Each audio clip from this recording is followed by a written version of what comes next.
বন্দে পুরুষোত্তমম। আপনাদের প্রতি প্রত্যেককে জানাই রানন্দিত জয়গুরু। শুরু করছি আজকের আলোচনা। বিষয় টিয়া পাখির গল্প। একটি টিয়া পাখি। পাখিটির মনিবের বাড়িতে সারাক্ষণ হরে কৃষ্ণ গান হয়। দিনরাত সেই গান শুনে শুনে সেও নকল করতে লাগলো। সারাক্ষণ নাকি সুরে শুধু হরে কৃষ্ণ বলতে লাগলো। তা দেখে সবাই ভা ভা করতে লাগলো। সারা গায়ে টিয়া পাখির কৃষ্ণ প্রেমের গল্প ছড়িয়ে গেল। সকলের মুখেই তার ভক্তির প্রশংসা। দলে দলে লোক আসতে লাগলো। টিয়া পাখির মুখে কৃষ্ণ নাম শুনে মুগ্ধ হলো। কত লোক এই টিয়া পাখিকে দেখে কৃষ্ণ নাম জপ শুরু করলো।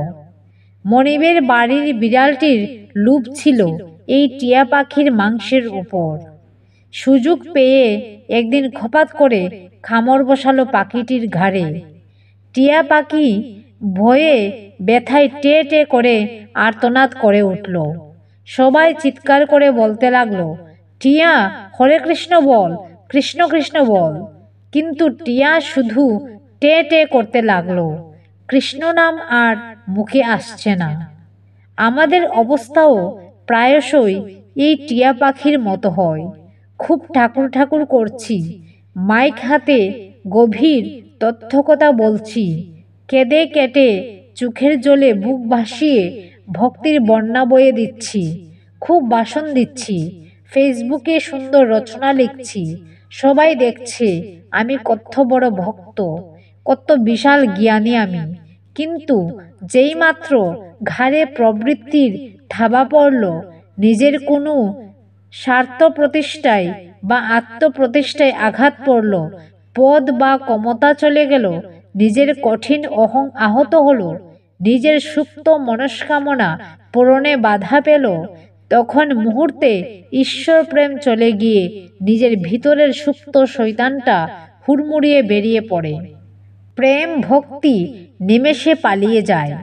তখন কাউকে অপদস্থ করতে, হেনস্থা করতে, পরনিন্দা ও পরচর্চায় লিপ্ত হতে, কাউকে অপমান করতে, কারো বিরুদ্ধে চক্রান্ত করতে আমার সামান্যতম আটকায় না। মুখে অশ্রাব্য ভাষায় চিৎকার করে নিজের প্রকৃত চরিত্রের জানান দিতেও বোধে আটকায় না।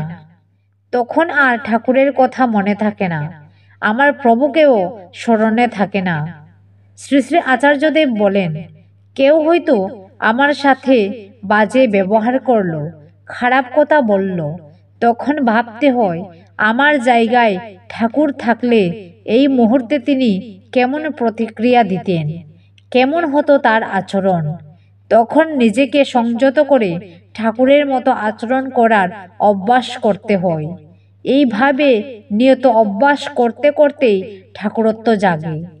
তিনি বলেন, আমি সাদা ধুতি ফতুয়া পরে মঞ্চে উঠে মাইক হাতে হয়তো খুব ঠাকুরের কথা বলছি, মানুষ আমায় খুব ঠাকুরের মানুষ বলে জানছে। কিন্তু আমি ঘরে গিয়ে সাদা কাপড় ছেড়ে গামছা পরে যখন আছি, যখন আমার স্ত্রী পুত্র কন্যা পরিবার প্রতিবেশীর সাথে আচরণ করছি, তখনও যদি আমার আচরণে ঠাকুর থাকে, তবেই আমি ঠাকুরের মানুষ। নিজের এলাকা থেকে দূরবর্তী কোনো জায়গায় গিয়ে আমি খুব ঠাকুর ঠাকুর করছি, কিন্তু আমি প্রকৃত কতটুকু ঠাকুরের হয়ে উঠেছি তা সঠিকভাবে বলতে পারবে আমার স্ত্রী, পরিবার, পরিজন, পাড়া প্রতিবেশী। নিজের বাড়ি থেকে দূরে কোনো এলাকায় গিয়ে হুজুগের দলে এক দুদিন খুব ডিপি ওয়ার্ক করলাম, ফেসবুকে খুব ছবি টবি দিলাম, কিন্তু নিজের বাড়ি নিজের এলাকায় নিত্য নিয়মিত ডিপি ওয়ার্ক করতে যদি সচেষ্ট না থাকি, তবে ডিপি ওয়ার্কের প্রকৃত আনন্দ ও সুফল থেকে বঞ্চিত হব। লিখেছেন ডক্টর রাজেশ চৌধুরী দা। জয় গুরু। সবাই ভালো থাকবেন, সুস্থ থাকবেন।